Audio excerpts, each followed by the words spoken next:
మనం అడిగితేనే జరగదు.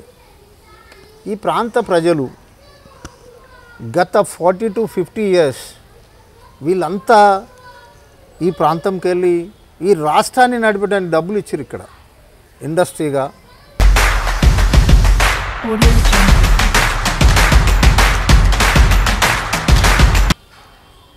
ఐఐటి మొత్తం ప్రపంచానికి ఒక వెలుగునిచ్చే ఐఐటి ఉంది. మరి అక్కడ దాకా మెట్రో రావాలని మేము కోరే దాంట్లో తప్పేం లేదు. ఈ ప్రాంతానికి అవసరం అది.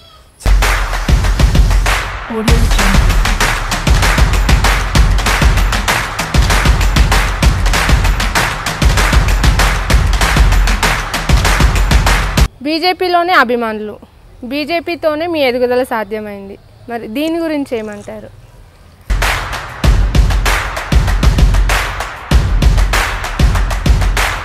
ఆయన తెలంగాణ రావాలని ఒక ఆకాంక్షతో, ఆయన కూడా ఇంకేదో దానికోసం ఆశించి కాదు, తెలంగాణ రావాలి, బీజేపీ కొంచెం ఆలోచన చేస్తుంది కానీ ఇప్పుడు ఇమీడియట్గా నాకు తెలంగాణ కావాలి, అంత దూరం ఆగలేను నేను.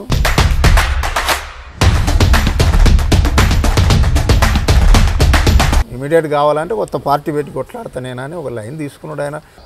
ఒక్క రూపాయి కూడా నేను ఖర్చు పెట్టకుండా నన్ను గెలిపించిన ఘనత ఈ సంగారెడ్డి పటంచెరు ప్రాంత ప్రజలకే దక్కుతుందని